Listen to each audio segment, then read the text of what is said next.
We're just going to start with a quiz, and then I'll get set up after that. So the quiz goes like this.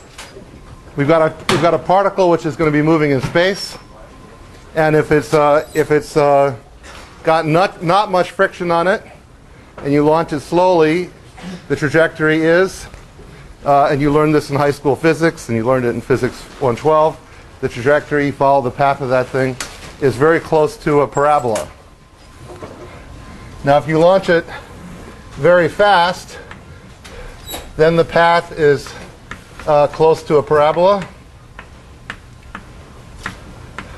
Now this is going to be very fast. It's close to a circle, ellipse, triangle, other. Okay, that's your quiz. And I'll try and record your votes somehow. Any questions about the question? Would you like to work in pairs, or would you like to work by yourselves? All in favor of pairs? All in favor of yourselves? Okay. Now if you find yourself not paired up with somebody and you see somebody lonely near you, do them a favor and join them.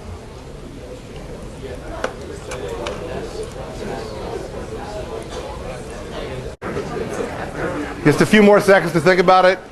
It's very fast, but not so fast that you have to worry about the Earth not being flat. It's still flat Earth mechanics. Okay. Who wants more time?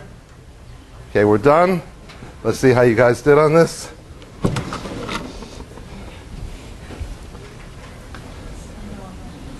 Uh-oh. Someone stole my clicker. I stole it.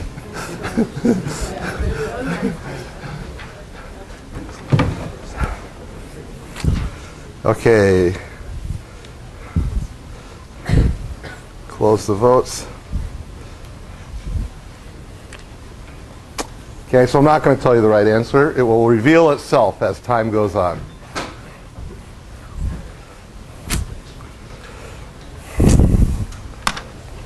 Okay, today's lecture, we get an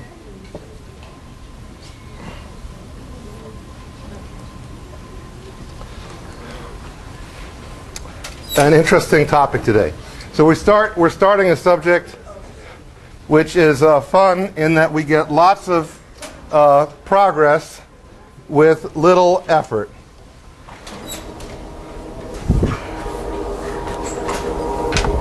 For example,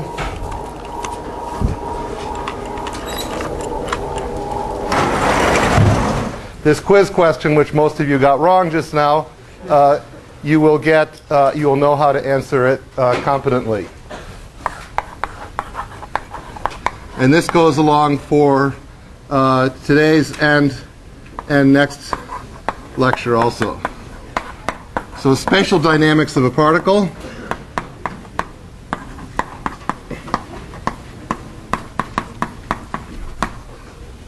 At this point, you need to review vectors. So finally, we've got to the point where we're going to use vectors. It's going to get heavier and heavier with vectors as the semester goes on. What we see today is going to be very light treatment compared to what's coming, but I recommend that you review Chapter 2 on vectors. And you want to be thinking that nothing there can you think of superficially. You can't go, I kind of get it. You've got to really get the whole thing. Okay, so let's start in on today's lecture, and the goal is eventually to be able to answer, say, this quiz question. So we're going to be looking at trajectories of particles.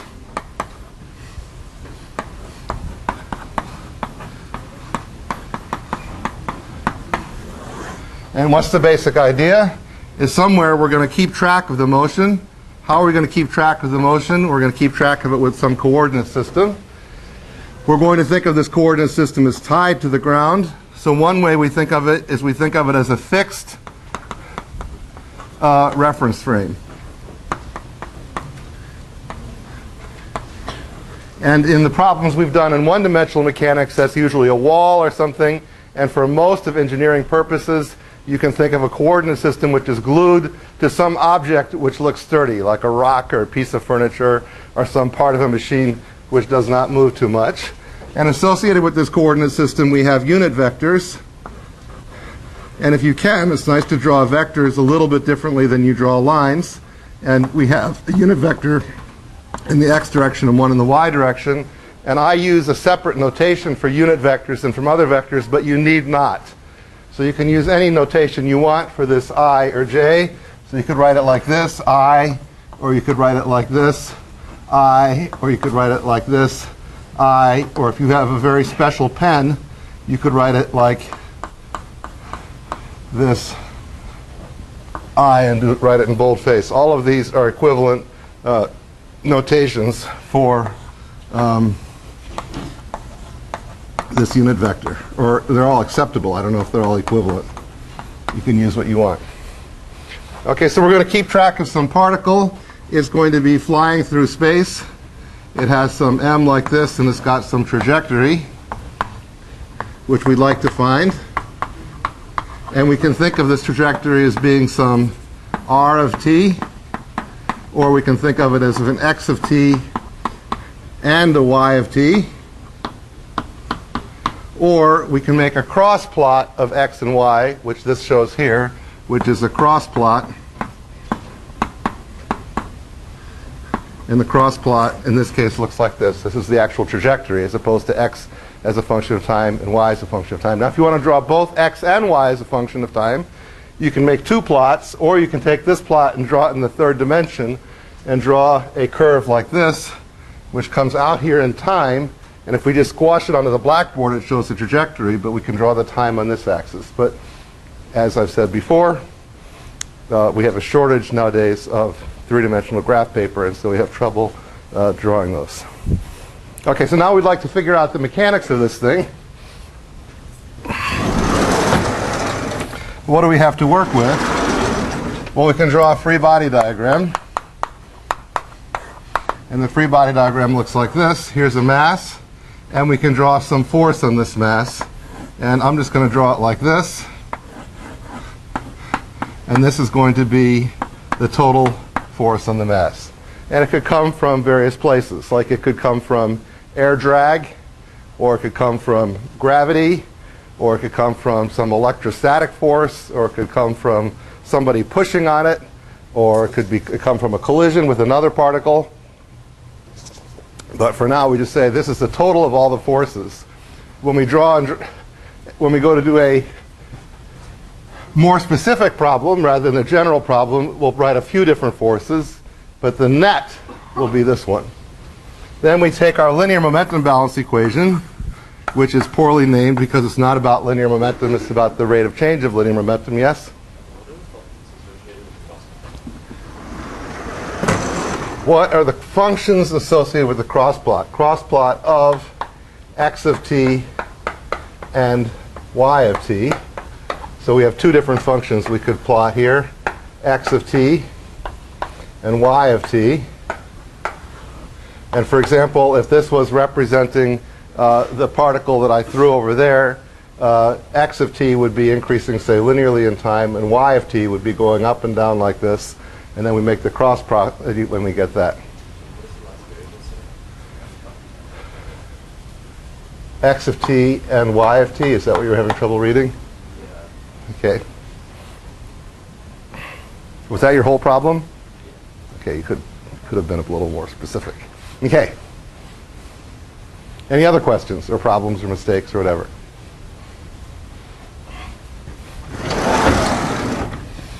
So we take our linear momentum balance equation, which is at the sum of all forces, and now we're in the world of vectors. So these are all external forces acting on the system, is equal to the rate of change of linear momentum. And this is our general equation, which is going to hold for all systems all semester long. But now this just turns into this F tot equals the mass times the acceleration. And what is the acceleration? the simplest way to think about that is this, in terms of components, is x double dot I plus y double dot j. Now what really is the acceleration is the second derivative of the position vector. So we can say another way to write this is as this dv dt, where we haven't said how we're expressing this vector, and then we can say what is v? V is equal to dr dt, and we say what's r? R is the position of the vector at some time. So here's this position of the vector, r is a function of t, and we can think of this thing as a geometric quantity. It's the arrow from the origin to the particle. You might represent it in terms of x and y coordinates. You might represent it in terms of some other coordinates, even polar coordinates, but it's the position, it's that arrow representing position of the particle relative to a reference point. Velocity is the derivative of that arrow. Acceleration is the derivative of velocity. But it turns out that this differentiation is easy to do if you use component notation. So we'll just start out in this component world, and then we'll go back to that geometric world when we get to harder problems in a few weeks. Okay, so now what kinds of problems can we solve? Where does f come from?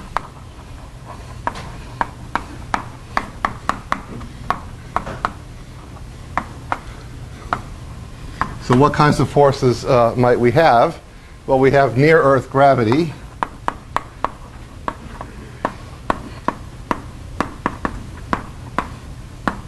And for near-Earth gravity, we get a force of gravity, which is equal to minus mgj.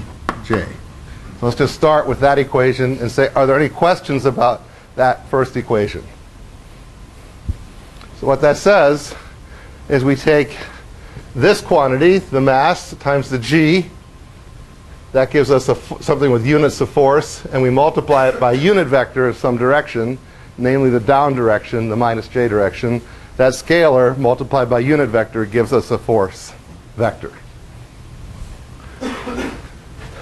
There's also so-called far Earth gravity, or central force.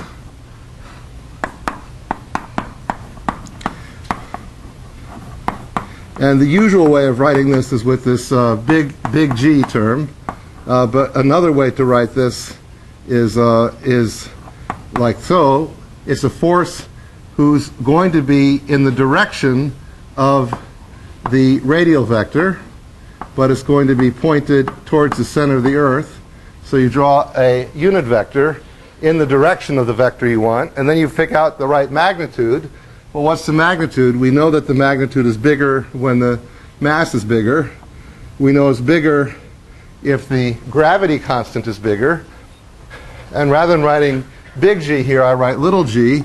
I know that it decays with distance squared, and I know that on the surface of the Earth, I get the right answer if this whole quantity is 1. So this is the expression. So there are various ways that we can rewrite that expression. We can write it as minus mg r squared. And here we have an r cubed and an r vector here. So we can just put r squared over r squared. And then we can put e sub r. And we define e sub r to be a radial vector, namely the r vector divided by the magnitude of the r vector. If we wanted to write this in x and y components, we could write this ER vector as xi plus yj divided by the square root of x squared plus y squared. Okay, so stare at that for a minute and ask me any questions.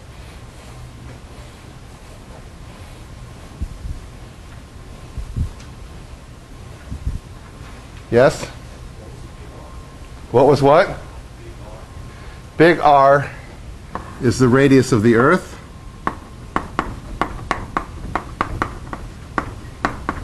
And little r is the radius of the mass.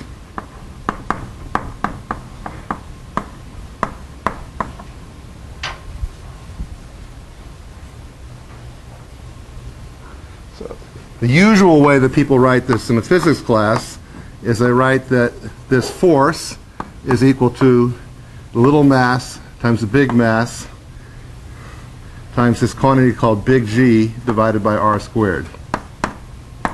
And these two formulas are the same, actually. But this one involves using data that we can collect easily.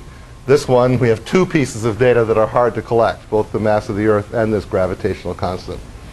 The original experiment where they measured big G was called weighing the Earth, because all we can pull out of this is this product, where this product is equal to this whole collection of terms. That is G times r squared. But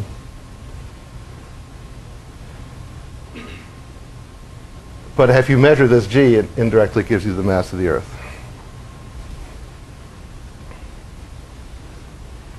Okay, any other questions? Yes?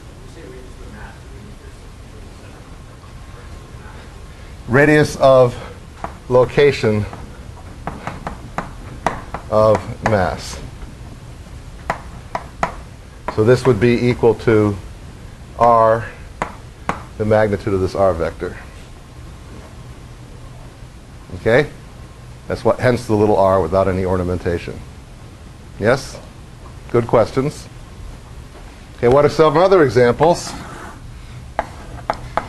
of viscous drag? So for viscous drag, the force we say is minus c times the velocity.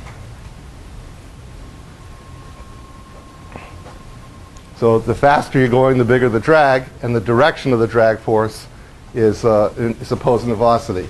Now, it looks more complicated, but it might be simpler to think about, is to put this as c times the velocity times a unit vector in the direction you care about, which is the velocity divided by the magnitude of the velocity with a minus sign. This is actually cleaner for thinking, but this one boils down to this one because the absolute value of v is this v. Okay, I should actually put it like that. Now, if we want to do quadratic drag, we have to be more careful. So you remember the sign problems we had with quadratic drag in one dimension. Well, we have those problems here as well. And the simplest way to do this is to start out with this way of thinking of things. What is the quadratic drag? Well, we want some force which is proportional to the magnitude of v squared. And we want it to be pointed in the right direction. So we take a scalar multiplied by a unit vector in the right direction. And the right direction is v divided by the magnitude of v with a minus sign. So a scalar times a vector in the right direction gives us the vector that we're interested in. And then you can rewrite this, because this magnitude here cancels. We can write this as minus c v magnitude times v vector. You can start here and say, this is right. It's got the right product of velocities and comes out the right direction. But if you want to think it through slowly, it's easier to do it this top way. Okay, well, these are the main kinds of forces we deal with in simple problems. Now the question is, how do we solve a problem?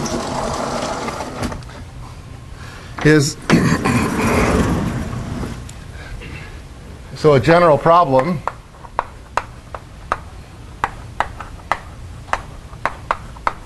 looks like this. Given, and what kinds of things might we be given? We might be given the mass. We might be given the position at time equals 0, which is r of t equals 0. We might be given the velocity at 0, which is the velocity of this thing at time equals 0. And what else are we given? We're given the total force as a function of time, position, and velocity.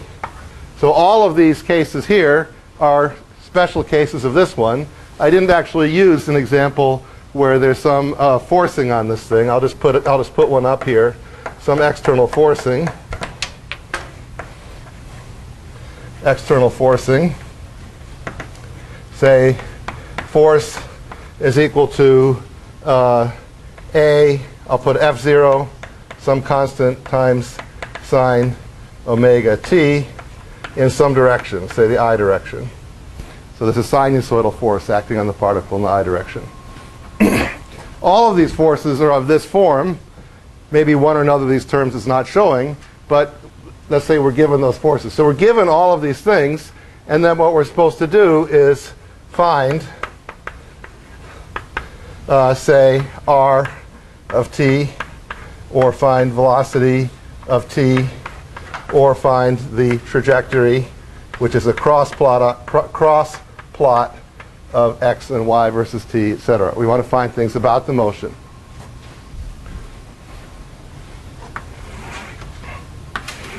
Well, can we do that? And the answer is yes. How can we do that? We have this basic governing principle. We have those forces over there, which means we can calculate the acceleration at any instant in time. We can integrate forward to get the velocity at all times. We can integrate that forward to get position at all times. Then at each time, we can recalculate the force, and we can progress in time like that and predict the future and figure out how something moves. So if you know where something is, you know how fast it's going and which direction it's going, and you know the force laws, which means if in the future you happen to know where you are and how fast you're going and what time it is, you can calculate the force, then you can calculate the future of this particle. Was that clear what I just said? Okay, let's just do a little poll. You're half listening and you're thinking about last night and the weekend and the coming weekend and blah, blah, blah, and that guy's shirt is kind of white today and whatever it is. So how many people, when I just said that, digested it? And how many people heard blah, blah, blah, blah, blah, I think I could understand it tomorrow? You don't even remember what I said, right? It's a whole half a minute ago now. How many people remember what I was talking about? How many people don't? Come on, be honest. Okay. So Laplace, I'll say it again in different words just so it's more entertaining. There's a famous guy named Laplace, and he said once, if you tell me where all the particles in the universe are and how fast they're going, I will predict the future of the universe. And what did he mean by that is, if you tell me where they all are and where they're going, and I use Newton's laws, which are the interactions of all particles, at that time they thought there was nothing but Newton's laws, I can then tell you how the accelerations change in time, how the velocities change in time. I can integrate the positions in time, and therefore I can calculate the future of the universe. And that's the philosophy that we're using here to do these problems. We're not quite so ambitious, not quite the whole universe. We're just going to figure out how one dot moves. A little less than the whole universe, but the idea is the same. Okay, so how do we do that?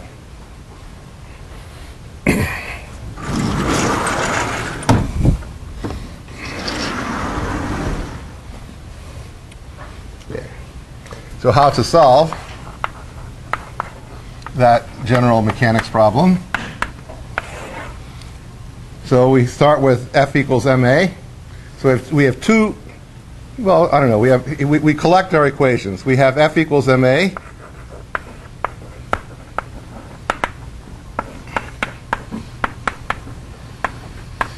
But we can rewrite that as A is equal to F over m. And we can rewrite that as V dot is equal to F over m. So that's one thing we have. We have the laws of mechanics. That's one of the basic principles we have to work with, is the laws of mechanics. So this is in terms of the pillars of mechanics. This was the third pillar. We also have, so this was item 3 in our laws of mechanics. We also have item 2, which is we have F as a function of T, R, and V. Someone tells us what the forces are. That is, we know the force laws.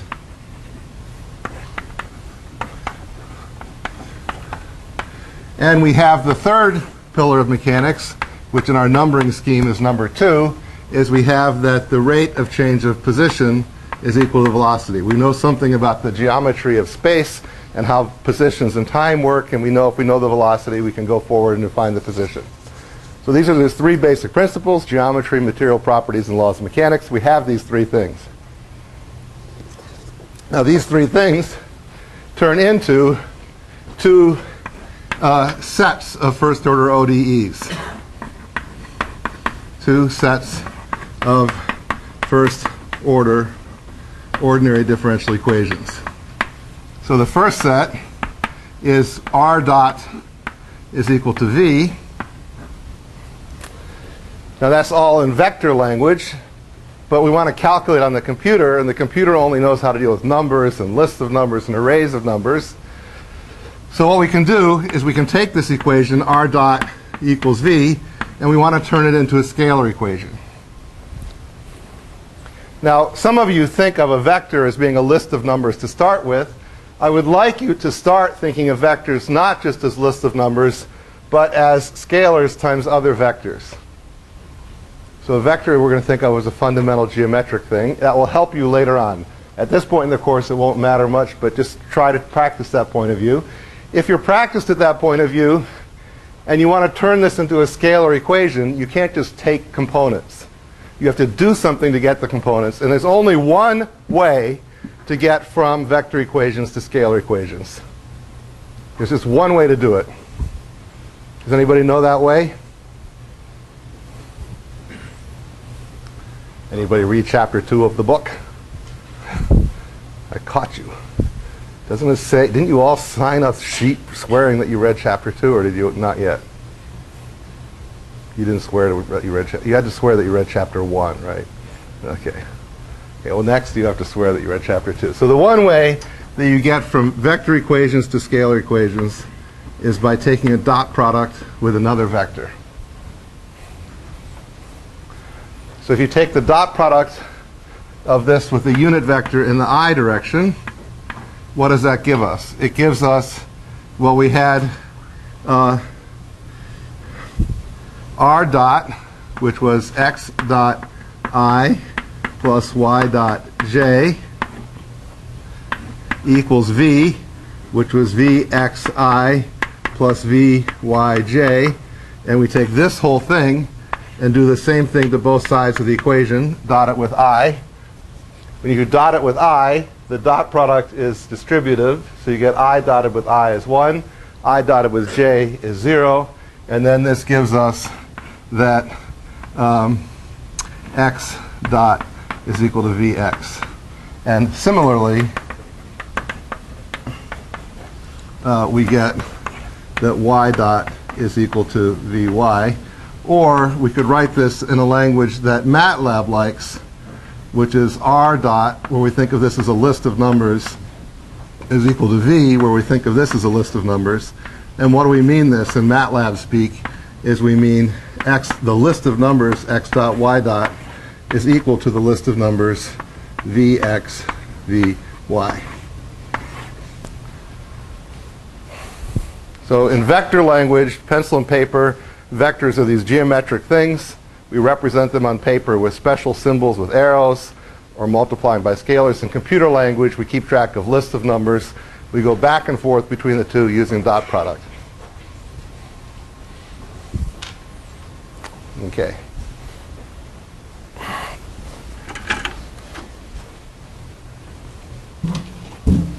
Now I've gotten all out of order here.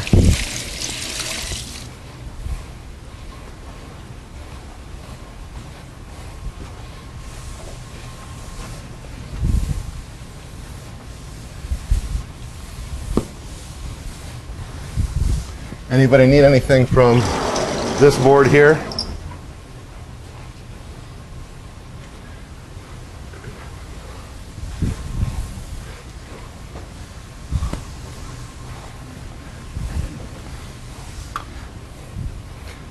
Okay, so now we want to do some particular example problem where we can see how to make use of this stuff.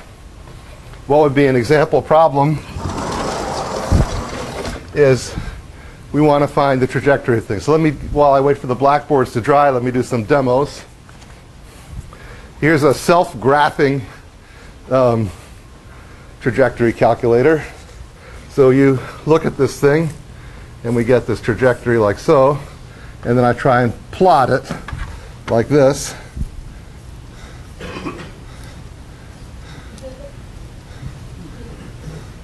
Now what happens is different particles have different speeds and different particles have different sizes. So I have a whole bunch of trajectories here. If I assume I just have a one parameter family, let's just say that they all leave with the same speed, but they come down with different, come out with different particle sizes. So they have different drags. I can draw the tangent lines here, and I can draw this whole set of trajectories corresponding to different particle sizes and therefore different motions. So here's these different particle sizes have these different trajectories in this self-graphing way of looking at things. Now another way to look at it, remember in freshman physics you learned about these parabolic trajectories, which hopefully we're going to be able to calculate in a minute. And this chalk apparently goes in this parabolic trajectory or something close to it. But if I take a piece of paper and throw it, the drag is going to be more important. Maybe it looks a little like a parabola if I don't throw it very hard. But if I try to throw it hard, the trajectory looks different than a parabola. It goes out and sort of falls. And you can see that here for these particles that have lots of drag. It doesn't look so much like a parabola. Okay, so we want to be able to calculate these trajectories. I have a goal, by the way, of one physical demo per lecture. And I've already failed. I missed one lecture, but there was another lecture like last time when I did 2 or 3. So on average, I'm keeping up. And I don't know, do I get credit for 2 demos today? So I got a little credit.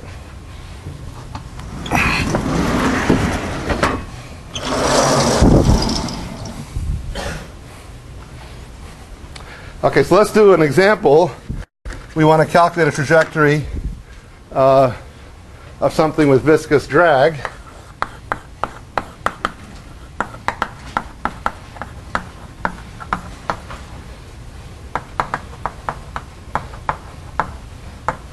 So we'll draw a free body diagram. And our free body diagram will have a drag force. And I'll put the drag force is going to be minus c times the velocity. I'll just do linear viscous drag. And if I put an arrow here, it means ignore that arrow. If I have a scalar here, it means multiply that scalar by a unit vector in the direction of that arrow.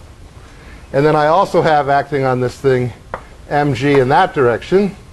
And now I've got a scalar multiplied by a unit vector in that direction. Somewhere I have to show what I'm using for my directions. And we're going to pick later on in the semester all kinds of crooked directions here. So you can't just assume that x and y are horizontal and vertical, because later on in the semester we're not going to stick with that. We take our linear momentum balance equation. It says that the sum of all the forces is equal to the rate of change of linear momentum. For a particle, this just turns into the total force, whatever it is equal to mass times acceleration. The total force in this case is mg times the unit vector in that direction of that arrow, which is the minus j direction, minus c times the velocity equals mass times acceleration.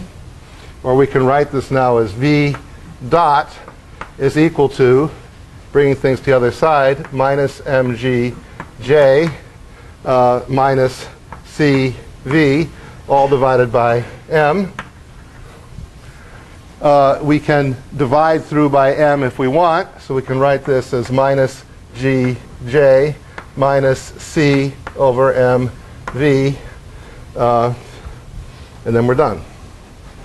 So what do we see is that the acceleration is what we would have had back in freshman physics plus another term.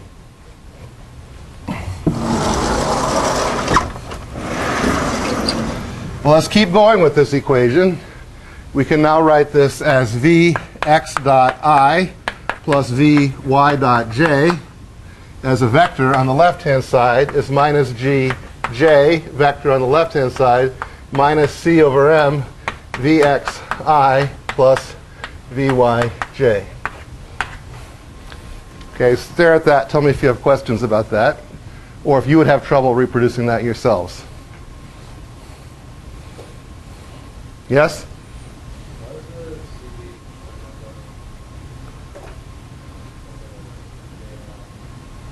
I can't hear your words. Why does the CD have Up here, there in the first picture. Okay, so this is a vector quantity. And it shows that it's a vector there. It means on the side, I've got to use some notation establishing what kind of vector it is. Here I have mg, and there's no i's or j's here, which means I have to multiply by a unit vector in that direction.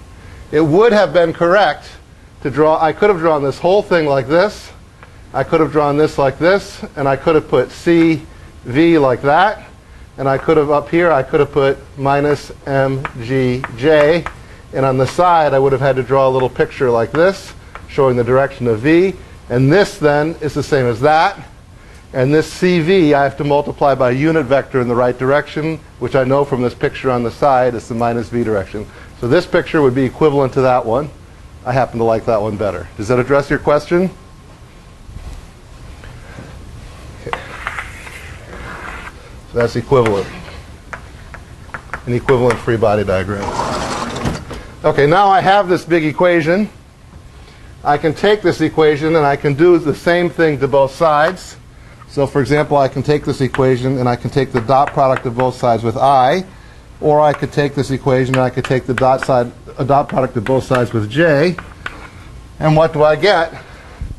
In the x direction, I get that vx dot is equal to, let's see, I dotted with j is 0, nothing here, so I get minus c over m vx. And in the y direction, I get vy dot is equal to minus g minus c over m vy. So I get two differential equations like this. On the other hand, we also have that r dot is equal to v. And if I take this equation and I take the dot product of both sides with I, or I take this equation and I take the dot product of both sides with j, I get rx dot is equal to vx and ry dot is equal to vy. Simple differential equations. And this whole thing is a set of 4 differential equations which I can solve numerically. Okay, now, would you rather I rush through this in MATLAB, or would you rather I slowly do some more examples like this? All in favor of rushing through in MATLAB? All in favor of more slow examples like this? Okay, so I'm going to skip MATLAB today, that means.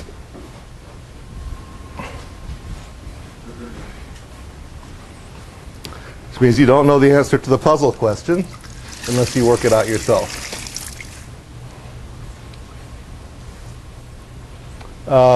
Can you see this black? Is this okay? This blackboard, is it too dark? It's okay?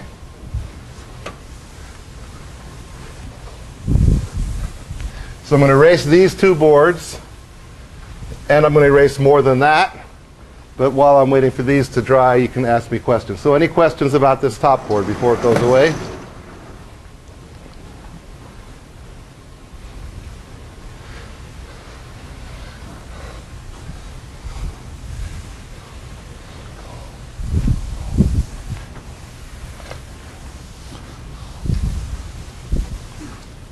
Okay. Now any questions about this board, either the writing underneath or the trajectories or the demo or anything about it?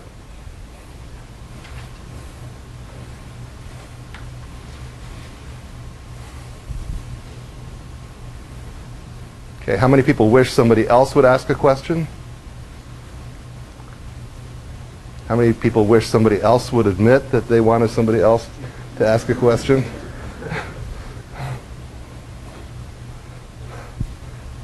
Just, okay, one more layer. Just keep going until you ask a question.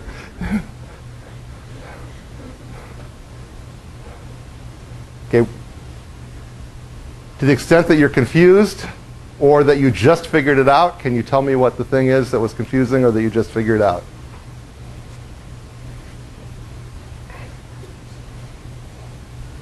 Okay, how many people are so confused they don't know what to ask?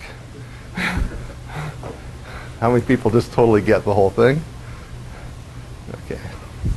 What can I do for you? Can you point to your confusion in any way back there? I'm confused that That's exactly what I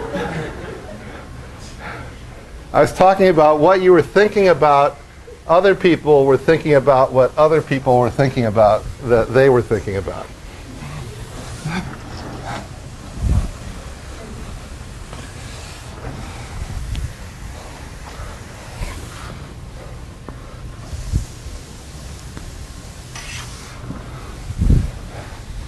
Okay, so let's work with this one example a little bit more. What we have then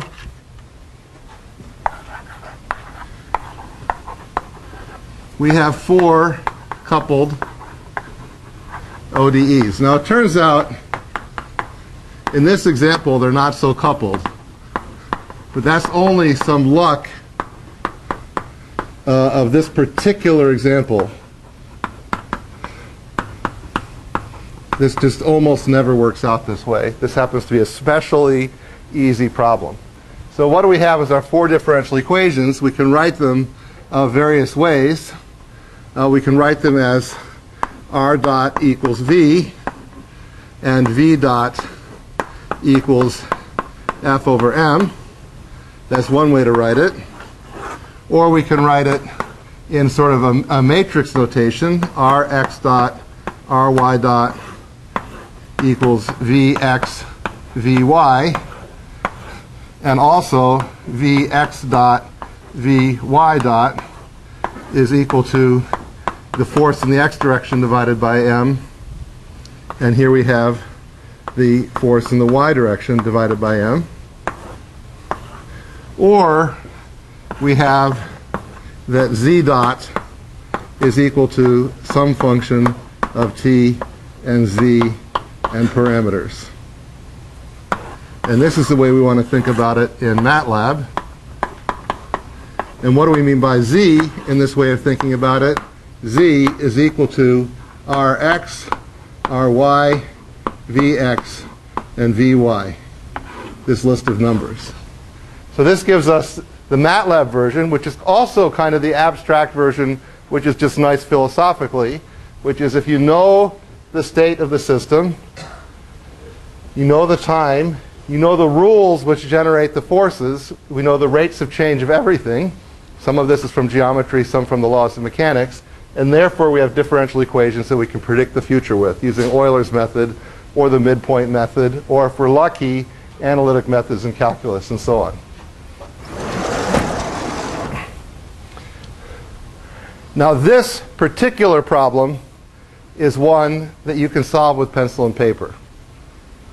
This is almost never going to happen, but except for in homework problems in college and high school where it's all that happens. But outside of homework problems from textbooks, this almost never happens, is that you can solve with pencil and paper. So this problem happens to be amenable, and I don't know how to spell amenable, so I'll put solvable. I don't even know how to pronounce it, with analytic methods.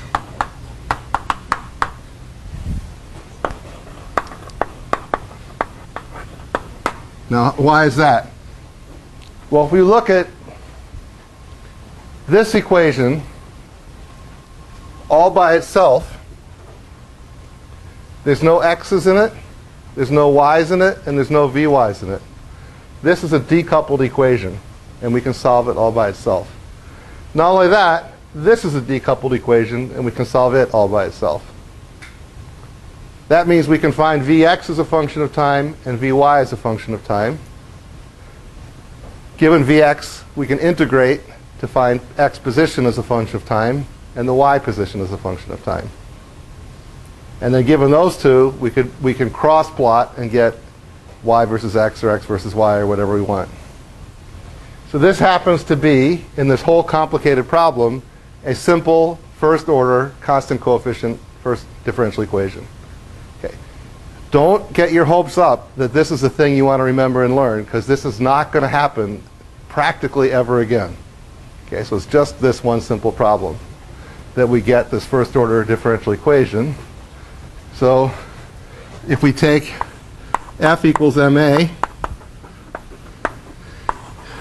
we take the dot product with I, we got this equation that Vx dot is equal to minus C over M Vx. Now, it's got all these subscripts and these letters and so on, but this is your basic, simplest, nicest linear differential equation. Who knows, just staring at this, what the solution is? Who does not? Why don't you stare at it and see if you can... let me just give you a hint. If you want to go back to your math textbook, this is the same equation with a different notation and a change of letters. What does it say? It says the rate of increase of Vx is proportional to the negative of how big Vx is. Or another way to say it is the rate of decrease of Vx is proportional to how big Vx is. So the faster I'm going, the more I'm slowing down. So if I start out going fast, and I slow down a lot, and the slower I get, the less I slow down. If I look at my velocity as a function of time, what kind of function does that look like? It's exponential decay, right? It's the needle in the haystack problem. The more needles there are in the haystack, the faster the number of needles decays, because you find more of them. The less there are, the slower it decays. The needles as a function of time is exponential decay. It's the cooling of hot water problem. You have hot water, when it's very hot, it cools fast. The closer it gets to room temperature, the slower it gets cool. It's exponential decay. The rate of decrease is proportional to the size. This is the same as we had as shooting a bullet into honey with no gravity. So the gravity drops out in the x direction for this problem. So for this one, we know that Vx is equal to some initial velocity times e to the minus c over mt. And you say, how did I get that? Well, I happen to know that's the solution, and so should you. And you can check it if you want to check it. Okay, now we can do the same thing in the y direction, but there's a constant, so we have to separate the homogeneous solution and the particular solution. But we can do that too. That one you've done, the dropping honey problem. So the y direction problem is decoupled. It reduces to the dropping a particle in honey problem. We have these two. We can solve the positions for both of them and cross plot. And we get some shape if we launch this fast, which was the puzzle problem at the beginning of the lecture, and we'll get to that next time. Okay?